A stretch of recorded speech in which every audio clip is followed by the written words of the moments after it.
I woke up this morning feeling really grateful, specifically feeling grateful that our provost, Gerald Griffin, convinced me to do the No Shave November. And really the reason I did it is not because I'm particularly passionate about men's health, although that's a great cause. Really for me it was selfish reasons. It just saves so much time from my morning routine. And so I was able to hit snooze one more time this morning and get some extra sleep. So the chapel series I've been doing over the course of this academic year is called Living Hope, and we're talking about what it means, very practically speaking, to be a hopeful person.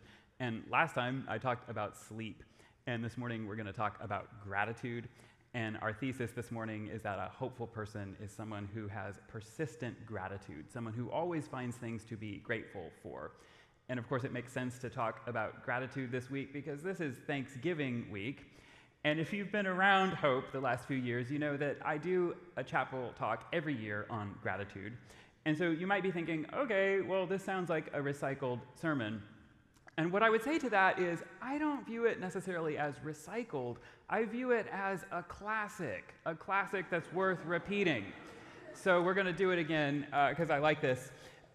Before we jump in, I want to read you a story. This is a story from Luke 7. It's a story of Jesus going over to someone's house for dinner. You can imagine perhaps this happening at your Thanksgiving dinner on Thursday. This is Luke 7, starting at verse 36.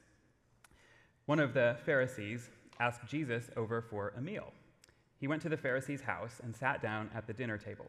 Just then, a woman of the village, a prostitute, having learned that Jesus was a guest in the home of the Pharisee, came in with a bottle of very expensive perfume and stood at his feet, weeping, raining tears on his feet. Letting her hair down, she dried his feet, kissed them, and anointed them with the perfume. When the Pharisee who had invited him saw this, he said to himself, "If this man was the prophet I thought he was, he would know what kind of woman this is." Jesus said to him, "Simon, 2 men were in debt to a banker. One owed 500 silver pieces, the other 50. Neither of them could pay up, and so the banker canceled both debts. Which of the 2 would be more grateful?" Simon answered, "Well, I suppose the one who was forgiven the most." "That's correct," said Jesus. Then turning to the woman, but speaking to Simon, he said, "Do you see this woman? I came to your home, and you provided no water for my feet, but she rained tears on my feet and dried them with her hair. You gave me no greeting, but from the time I arrived, she hasn't stopped kissing my feet. She was forgiven many sins, and so she is very grateful." This is the word of God. I say this every year, and it's true. Thanksgiving is my favorite holiday. It just is. It's my favorite holiday. I love everything about it. I love the way we celebrate it. It's a day where we just get together with friends and family and eat good food. That's awesome. I love the fact that it's a holiday oriented around gratitude. But I think if you strip all that away, the thing I love most about Thanksgiving is that Thanksgiving is kind of this sneaky theological holiday. So unlike Christmas and Easter, for example, which are these sort of in-your-face Christian holidays, Thanksgiving isn't really like that. But Thanksgiving is this holiday that, if you think about it, makes absolutely no sense without God. Why? Because Thanksgiving requires a giver. In other words, when you say thank you, you have to say thank you to someone. And when it comes to the biggest things in our lives, the biggest gifts we have, there's no obvious giver of those gifts other than God himself. One of my favorite questions to ask my atheist friends is, what do you do? What do you do with your gratitude? Because when it comes to the big stuff, like your life or your gifts, your talents, who do you thank? Like, we didn't do anything to be here. So who do you thank for your life? Do you thank your parents? Do you think biology? Who do you think? Or go outside at night, on a clear night, and look up at the stars. You ought to feel this deep sense of gratitude. Who do you think? Do you think the cosmos? Do you think the Big Bang Theory? The point is, when it comes to the biggest things, there's no obvious giver of those gifts other than God himself, which means that Thanksgiving as a holiday makes absolutely no sense without God. And this is what Abraham Lincoln recognized when he officially declared Thanksgiving to be an American holiday. He officially proclaimed Thanksgiving to be an American holiday in 1863. And I read this every year, and I love it. I'm going to read you part of the first Thanksgiving proclamation. This is from Abraham Lincoln in 1863. He said, "The year that is drawing towards its close has been filled with the blessings of fruitful fields and healthful skies. To these bounties, which are so constantly enjoyed that we are prone to forget the source from which they come, others have been added, which are of so extraordinary a nature that they cannot fail to penetrate and soften even the heart, which is habitually insensible to the ever-watchful providence of Almighty God. No human counsel hath devised, nor hath any mortal hand worked out these great things. They are the gracious gifts of the Most High God. It has seemed to me fit and proper that they should be solemnly, reverently, and gratefully acknowledged as with one heart and one voice by the whole American people. I do therefore invite my fellow citizens in every part of the United States, and those who are at sea, and those who are sojourning in foreign lands, to set apart and observe the last Thursday of November as a day of thanksgiving and praise to our beneficent Father. It's just like, dang, that's a brilliant piece of writing. It's just a brilliant piece of writing. Like, that's how you do the English language. And I love it for that reason, because it's such a good piece of writing. I think Lincoln could lay claim not just to being our best president, but probably could also lay claim to being one of America's greatest theologians. I love it because he articulates in there so well this idea that you can't have Thanksgiving without God. I also love it because if you consider the context in which he's writing, so he's writing this in 1863. Like, if you think things are bad now, if you think the state of our country is bleak now, imagine what it was like in 1863. This is the middle of the Civil War, so the country at that point is literally divided against itself. The country is literally in the middle of a war with itself. And it's against that backdrop that Lincoln says, this has been a year filled with blessings.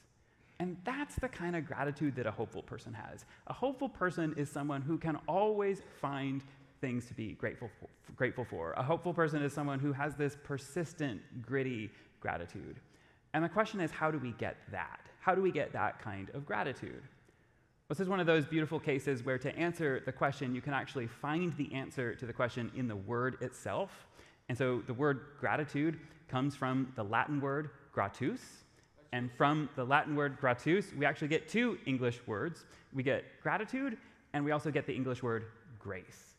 Grace and gratitude have the same root word, and it's not a coincidence that they have the same root word, because they're really just two sides of the same coin. Grace is the event, and gratitude is the response. And what's interesting, you can see this maybe more clearly in other languages. So, for example, in Spanish or Italian, when you receive grace, you just name it. You say grace. So you say gracias or grazie. Or it's the same thing in French. If you receive mercy, you just say mercy. You say merci. It's what you're doing is you're just naming it. You've received grace. You've received mercy, and you're just calling it out. You're calling it for what it is. So what's grace? What's grace? Well, grace is receiving something that you don't deserve. It's receiving something you don't deserve. And that's the point that Jesus is trying to make in this story that we just read. So in this story, Jesus goes over to the house of a prominent religious leader, a Pharisee. Of course, in his day, Jesus was a big celebrity. He's very well known. And so it would have been an honor to have Jesus over in your house. And I'm guessing that this Pharisee was the kind of guy who thought he deserved to have Jesus in his house, because this guy probably thought that he was a big deal too. So Jesus comes over, and in that day, the way it would work is when you had guests over to your house, you would usually have someone wash the feet of your guests, because you're wearing sandals and the roads are dirty, so your feet are gross. And for whatever reason, this guy didn't have someone there to wash the feet of his guests, and it wouldn't have been memorable, it wouldn't have been noteworthy at all, except for what happens next. And what happens next is that this woman comes in, and she's a prostitute, and she sees Jesus, and she has this visceral emotional response. She starts weeping, and her tears fall on Jesus' feet. And she then, with her hair, starts wiping his feet. I mean, this is really awkward. This is really strange. Imagine something like this happening at your Thanksgiving dinner on Thursday. And finally, the host basically says, this is really inappropriate. And Jesus says, actually, no, it's not. It's not inappropriate. Jesus says, let me tell you a story. Imagine that there were two people who owed money to the same person. One person owed $500 and the other person owed $500,000. The lender forgave both of their debts on the same day. Which of the two do you think would be more grateful? And the Pharisee says, well, I guess the guy who owed more money. And Jesus says, exactly. That's the point. See, you, Pharisee, you think you deserve to have me in your life, whereas this woman knows she doesn't deserve to have me in her life. And that's the point. Don't you see that we're all that woman? We're all her. We have all been the recipients of this amazing grace from God. And the only response to grace is this overwhelming sense of gratitude. That's how we ought to respond. One of my favorite examples of this in modern history is the 1995 baseball season. And if you're a baseball fan, you'll know immediately what I'm talking about. In 1995, the players were on strike, and the owners of the teams decided they wanted to go ahead and start the season even without the players. So they started spring training with these like backup players, these players who had no business being in Major League Baseball. And you had this crazy phenomenon where these guys would literally, one week they were Little League coaches, and the next week they were playing in the major leagues. They had no business being there. I want to read you a paragraph that one author wrote about that year, that baseball season. He said, "The games weren't fancy, mind you. One manager said his pitcher threw the ball so slowly that the radar gun couldn't clock him. But oh, these guys had fun. They arrived before the park was open, oiling their gloves, cleaning their cleats. They thanked the attendants for washing their uniforms. They thanked the caterers for the food. They thanked the fans for paying $1 to come and watch them. These guys didn't see themselves as a blessing to baseball. Rather, they saw baseball as a blessing to them. In that short season, the Phillies gave away free hot dogs and sodas. And in the trade of the year, Cleveland gave 5 players to the Cincinnati Reds absolutely free. What made this so intriguing? What made it so magical? Quite simple. These guys were living a life they didn't deserve. And they were chosen, not because they were good, but because they were willing, and they knew it. There was no jockeying for position. There was no second-guessing the management. There were no strikes, no walkouts, no lockouts. These guys didn't even have names on the back of their jerseys. They were just thrilled to be on the team. It's gratitude. It's gratitude. It's a response to grace. And don't you see that's all of us? We're all living lives that we don't deserve to be living. We're all recipients of God's grace in big ways and little ways.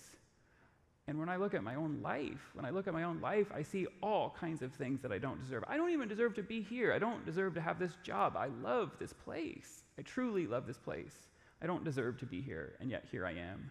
I don't deserve to have a spouse who's amazing and kids who are amazing, and yet there they are. It's just grace. It's all grace. Everything from a good cup of coffee to a good meal to salvation. It's all God's grace.